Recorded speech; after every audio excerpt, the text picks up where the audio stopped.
এক ভয়াবহ ঘটনা। আজ যখন নিউ জলপাইগুড়ি থেকে ট্রেন ছাড়লো, রাঙাপানি স্টেশন ক্রস করে গেল সকাল 8:40, তখন সকাল 8:40 শিলিগুড়ির কাছে। আজ সকালে আগরতলা থেকে শিয়ালদার দিকে আসা কাঞ্চনজঙ্ঘা এক্সপ্রেস তখন রাঙাপানি স্টেশন ছাড়িয়ে নিজ বাড়ি স্টেশনের দিকে যাচ্ছে।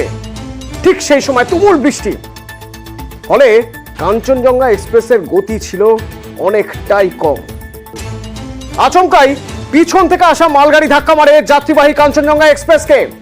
মালগাড়ির ইঞ্জিনের ধাক্কায় প্রথমে গার্ডের বগি ছিটকে যায়, আর এরপরেই ছিল একটি জেনারেল কম্পার্টমেন্ট। সেই বগি সব থেকে বেশি ক্ষতি হয়েছে, আর সেই বগিতে থাকা যাত্রীদের মধ্যে নিহত আহতের ঘটনা ঘটেছে। এরপরেই ছিল দুটো পার্সেল ভ্যান বা পার্সেল বগি। সেই বগিকে উপরে তুলে দিয়ে তার নিচে ঢুকে যায় মালগাড়ির ইঞ্জিন। এই দুটি পার্সেল ভ্যানের পরেও একটি জেনারেল বগি ছিল, তবে সেই বগি লাইনচ্যুত হয়েছে। কিন্তু খুব বেশি ক্ষয়ক্ষতি হয়নি সেই বগিতে থাকা যাত্রীদের, সামান্য আঘাত লেগেছে কয়েকজনের। আর তাই অত্যন্ত দ্রুত উদ্ধার কাজ শেষ করে এই কাঞ্চনজঙ্ঘা এক্সপ্রেসের 5টি বগি বাদ দিয়ে এই ট্রেনটিকে আলুয়াবাড়ি রওনা করে দেওয়া হয়। দুর্ঘটনার মাত্র 4.5 ঘন্টার মধ্যেই এই কাজ করে ফেলেছে রেল। এনডিআরএফ, এসডিআরএফ, আরপিএফ, রাজ্য পুলিশ যৌথভাবে উদ্ধারের কাজ করার পর পরিস্থিতি দ্রুত নিয়ন্ত্রণে আসে।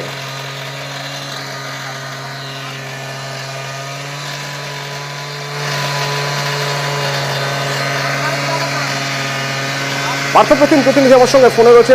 পার্থপ্রতিম, প্রথমে একটু জেনে নিতে চাইবো অ্যাক্সিডেন্ট, এই যে দুর্ঘটনা, সেই দুর্ঘটনার অভিঘাত কতটা ক্ষয়ক্ষতি হলো? দেখো, তুমি জানিয়ে রাখি স্বাভাবিকভাবে কিন্তু এই ভয়াবহ দুর্ঘটনায় এখনো পর্যন্ত বেসরকারির মতে কিন্তু মৃত্যু হয়েছে মালগাড়ির চালক, সহচালক, একজন রেলকর্মী এবং কাঞ্চনজঙ্ঘার যে গার্ড সহ এই 4 জন রেলকর্মী সহ কিন্তু অন্ততপক্ষে 15 জনের মৃত্যু হয়েছে বলে আমরা বেসরকারি সূত্রে জানতে পারি। যদিও সরকারিভাবে দার্জিলিং এর জেলা শাসক কিছুক্ষণ আগে জানালেন যে 9 জনের এখনো পর্যন্ত মৃত্যু হয়েছে এবং আরো বেশ কয়েকজন আহত রয়েছেন, তাদেরকে উত্তরবঙ্গ মেডিকেল কলেজ ও হাসপাতালে ভর্তি করানো হয়েছে। একদিকে যেরকম শুধু জেলা শাসক জানিয়েছেন 9 জনের মৃত্যু হয়েছে, একেবারে কিছুক্ষণ আগে কিন্তু দার্জিলিং এর জেলা শাসক যখন আমরা জিজ্ঞেস করলাম, দার্জিলিং এর জেলা শাসক তিনি জানালেন যে এখন পরিস্থিতি অনেকটা নিয়ন্ত্রণে আছে এবং কাউকে কেউ আর আটকে নেই। তার কাছে যে খবর, তিনি যখন খবর পেয়েছেন তাতে 9 জনের মৃত্যু হয়েছে, তার মধ্যে 4 জন রেলকর্মী রয়েছেন এবং 5 জন যাত্রী রয়েছেন এবং গোটা পরিস্থিতি তিনি খতিয়ে দেখছেন। এখনো পর্যন্ত সরকারিভাবে দার্জিলিং জেলা শাসক জানিয়ে দিলেন যে 9 জনের কিন্তু মৃত্যু হয়েছে, 4 জন রেলকর্মী সহ 9 জনের মৃত্যু হয়েছে এই দুর্ঘটনায়। কিছুক্ষণ আগে রেল জানিয়েছে এই 3 জন রেলকর্মীর কথা, তাদের মধ্যে 2 জন মালগাড়ি চালক এবং তাদের এর মধ্যে একজন এই কাঞ্চনজঙ্ঘা এক্সপ্রেসের গার্ড। চতুর্থ কে জানতে পারছো? না, সেটা এখনো জানা যায়নি। সে মালগাড়িতেই ছিল নাকি আরেকজন রেলকর্মী, এমনটাই জানা যাচ্ছে। যদিও রেল এই বিষয়ে এখনো স্পষ্টভাবে কিছু বলেনি, কারণ এটুকু রেল জানিয়েছে যে মালগাড়ির চালক এবং সহকারী চালক সহ কাঞ্চনজঙ্ঘা এক্সপ্রেসের যে গার্ড, এই 3 জনের মৃত্যু হয়েছে। আরো একজন রেলকর্মী মৃত্যু হয়েছে বলে আমরা জানতে পারছি। তবে এখনো পর্যন্ত কিন্তু এই বিষয়ে রেল থেকে কোনো রকম কনফার্মেশন জানানো হয়নি। ইতিমধ্যে খাটিয়ারের ডিআরএম কিন্তু ঘটনাস্থলে এসে পৌঁছেছে এবং তোকে জানিয়ে রাখি এই মুহূর্তে যেটা রেল গুরুত্ব দিচ্ছে যাতে যে আরেকটি ট্র্যাক রয়েছে সেই ট্র্যাকে যাতে রেল চলাচল করে, অন্তত দূরপাল্লার ট্রেনগুলোতে দীর্ঘিত হলেও যাতে চালানো যায়।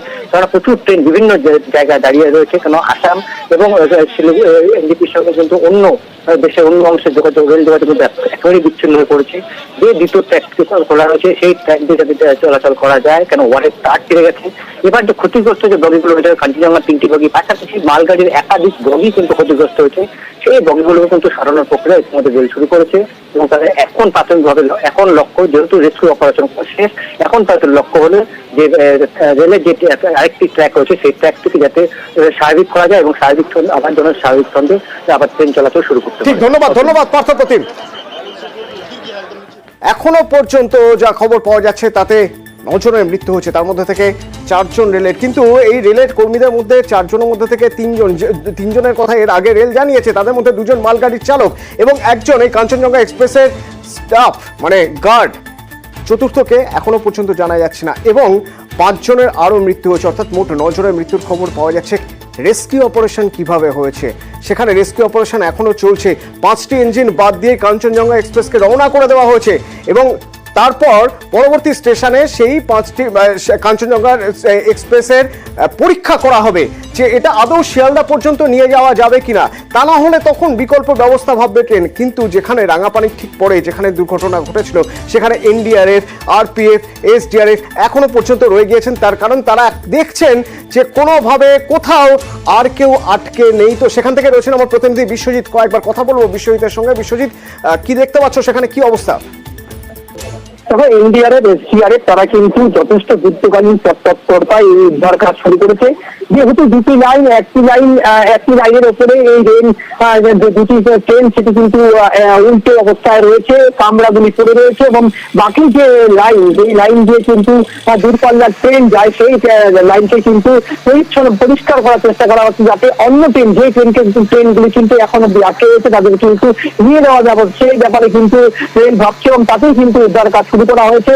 যে বেসামাল বগিগুলো কিন্তু রেলের উপরে পড়ে রয়েছে, রেল ট্র্যাকের উপরে রয়েছে, সেগুলো কিন্তু সরানোর কাজ হচ্ছে। জেসিবি লাগিয়ে কিন্তু সরানোর কাজ ইতিমধ্যে শুরু হয়েছে। ওভার হেডের তার যেগুলো ঠিক হয়েছে সেগুলো কিন্তু রেলের যারা কর্মীরা তারা কিন্তু কাজ শুরু করেছেন। এক কথায় বলতে গেলে যে যুদ্ধকালীন তৎপরতায় এই কাজ চলছে।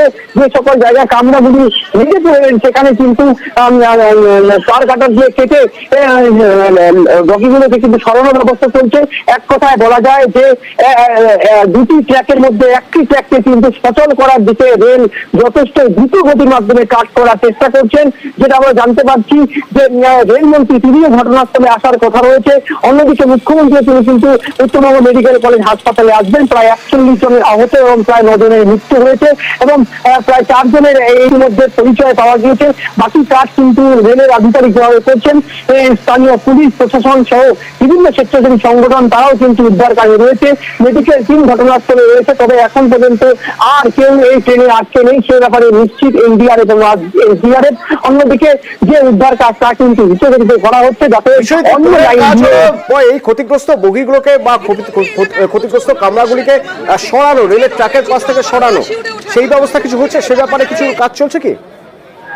দেখো, একেবারে প্রায় 8 ঘন্টা হয়েছে জেসিপি লাগিয়ে এই ট্র্যাক থেকে সরানোর চেষ্টা চলছে।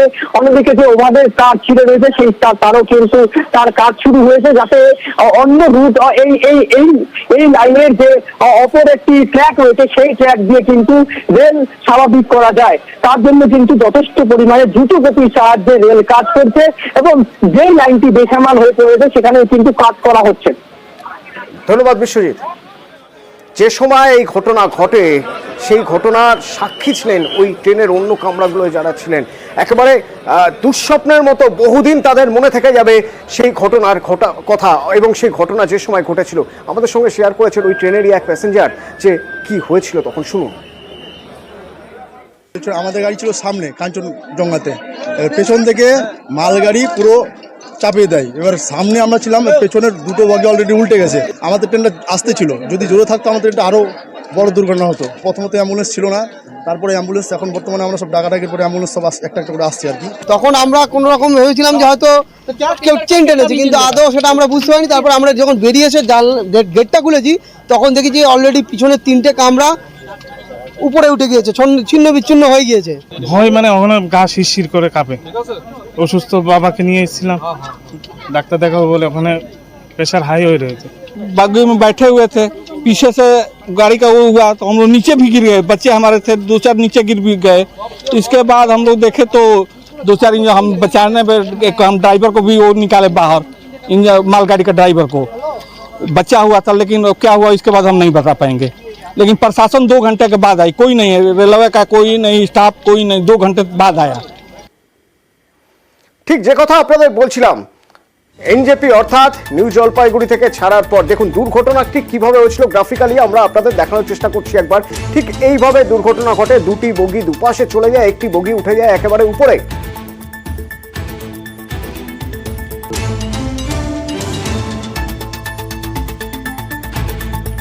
সকাল 8টা 40 মিনিট তখন এই ভয়াবহ ঘটনা ঘটে শিলিগুড়ির কাছে। আগরতলা থেকে শিয়ালদার দিকে আসা কাঞ্চনজঙ্ঘা এক্সপ্রেস তখন রাঙাপানি স্টেশন ছাড়িয়ে নিজ বাড়ি স্টেশনের দিকে এগোচ্ছে। তুমুল বৃষ্টি হচ্ছে তখন, আর যেহেতু বৃষ্টি হচ্ছিল সেই জন্যই কাঞ্চনজঙ্ঘা এক্সপ্রেসের গতি ছিল যথেষ্ট কম। আচমকায় পিছন থেকে আসা একটি মালগাড়ি দ্রুত বেগে ধাক্কা মারে এই যাত্রীবাহী কাঞ্চনজঙ্ঘা এক্সপ্রেসকে। মালগাড়ির ইঞ্জিনের ধাক্কায় প্রথমে গার্ডের বগি ছিটকে যায়, আর এরপরেই ছিল একটি জেনারেল কম্পার্টমেন্ট। সেই বগি সব থেকে বেশি ক্ষতি হয়েছে, আর সেই বগিতে থাকা যাত্রীদের মধ্যে নিহত আহতের ঘটনা ঘটেছে। আর এরপরেই ছিল দুটি পার্সেল ভ্যান বা পার্সেল বগি। সেই বগিকে উপরে তুলে দিয়ে তার নিচে ঢুকে যায় মালগাড়ির ইঞ্জিন। এই দুটি পার্সেল ভ্যানের পরেও একটি জেনারেল বগি ছিল, তবে সেই বগি লাইনচ্যুত হয়েছে, কিন্তু খুব বেশি ক্ষয়ক্ষতি হয়নি। সেই বগিতে থাকা যাত্রীরা যারা ছিলেন তাদের খুব বেশি আঘাত লাগেনি, সামান্য আঘাত লেগেছে কয়েকজনের।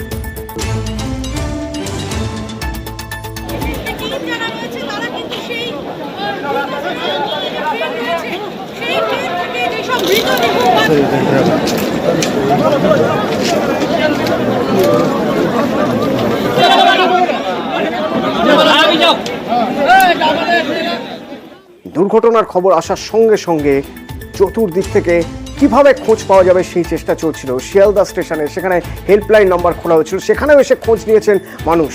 যারা খোঁজ নিয়েছেন তাদের সঙ্গে কথা বলেছিলেন আমাদের প্রতিনিধি রৌরক, এবং জানা যাচ্ছে যাদের মৃত্যু হয়েছে তাদের মধ্যে একজন কলকাতার একজনের মৃত্যু হয়েছে।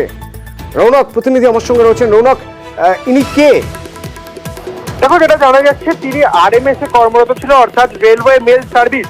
তিনি কিন্তু কর্মরত ছিলেন। শঙ্কর মোহন দাস, তার বাড়ি কলকাতার বেলেঘাটায়। তার যারা পরিবারের লোকজনরা ছিলেন তারা কিন্তু ঘটনা ঘটার কিছুক্ষণের মধ্যেই শিয়ালদা স্টেশনে আসেন, এবং হেল্পলাইন নাম্বারে তাদের অভিযোগ ছিল যে ফোন করার পরও তারা পাচ্ছিলেন না। সেই কারণেই তারা অনুসন্ধান কেন্দ্রে নিজেরা আসেন এবং খোঁজ খবর করেন। বেশ কিছুক্ষণ তারা খোঁজ পাচ্ছিলেন না। তাদের দাবি ছিল যে 8:30 নাগাদ তারা শেষবারের জন্য ফোনে কথা বলেছিলেন এই শঙ্কর মোহন দাসের সঙ্গে।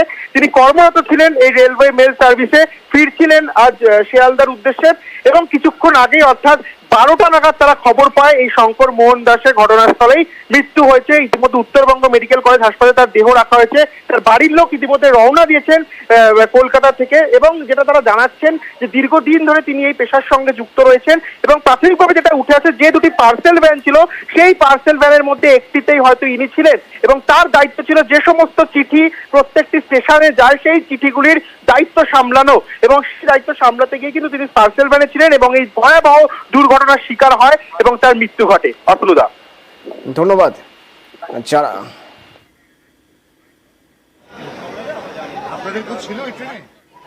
আমার মামা ছিল আরএমএস মামা কি নাম?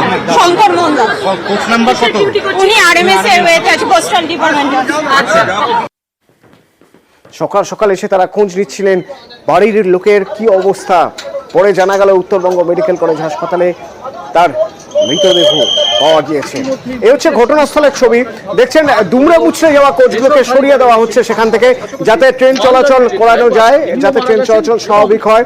এখনো পর্যন্ত যা খবর আছে আমাদের কাছে, কাঞ্চনকন্যা তা স্বাভাবিক সময় ছাড়বে, অর্থাৎ নির্দিষ্ট সময় ছাড়বে আজ সন্ধে, এবং একটা লাইন সিঙ্গেল লাইন খুলে রাখা হয়েছে যাতে ট্রেন চলাচলে কোনো বিঘ্ন না ঘটে, দূরপাল্লার ট্রেন যেতে যাতে কোনো সমস্যা না হয়ে যায়, যাতে শিডিউল সময়ে নির্দিষ্ট সময়ে সেই ট্রেন চালানো যায়। এবং রেলের পরিষেবা পুরোপুরি স্বাভাবিক করার জন্য আরেকটি লাইন, যে লাইনের উপরে এই বগিগুলো দুমড়ে মুচড়ে পড়ে থাকা বগিগুলো ছিল, সেই দুমড়ে মুচড়ে থাকা বগিগুলোকে সরিয়ে দেওয়ার কাজ চলছে এখন। এবং যারা ওখানে এনডিআরএফ, এসডিআরএফ এবং আরপিএফ এর যারা কাজ করছেন তারা জানিয়েছেন ভিতরে আর কেউ আটকে নেই, কোনো দেহ আটকে নেই, ভিতরে পড়ে নেই। সুতরাং তারা এবার চেষ্টা করছেন যত তাড়াতাড়ি সম্ভব ট্রাক ঠিক করার। দার্জিলিংয়ের সাংসদ রাজু বিস্তা তিনি খবর পেয়ে ঘটনাস্থলে যান। ये बात जरूर है कि घटना बहुत बड़ी है, और कंचन कन्या यहाँ से अपनी नॉर्मल से कम स्पीड पे जा रही थी, और पीछे से जो है मालगाड़ी आकर के पीछे से उसको टक्कर मारी है। 2 पार्सल जो है पीछे के डब्बे और गार्ड का जो रूम होता है वो काफी डैमेज है। आप सब देख रहे हैं लगातार 2 दर्जन से ज्यादा एम्बुलेंस की गाड़ी खड़ी है, और एनडीआरएफ, एसडीआरएफ अपना काम कर रही है, रेलवे की टीम और यहाँ की प्रशासन पुलिस अपना काम कर रही है। मुझे लगता है हम सबको अभी थोड़ा सा उनको ये जो रेस्क्यू का काम है, क्योंकि बारिश भी हो रही है, मौसम अच्छा नहीं है, उसको काम करने दे। कहीं ना कहीं लापरवाही लगती है। अब जो भी लापरवाही है नहीं है इसकी जांच होगी।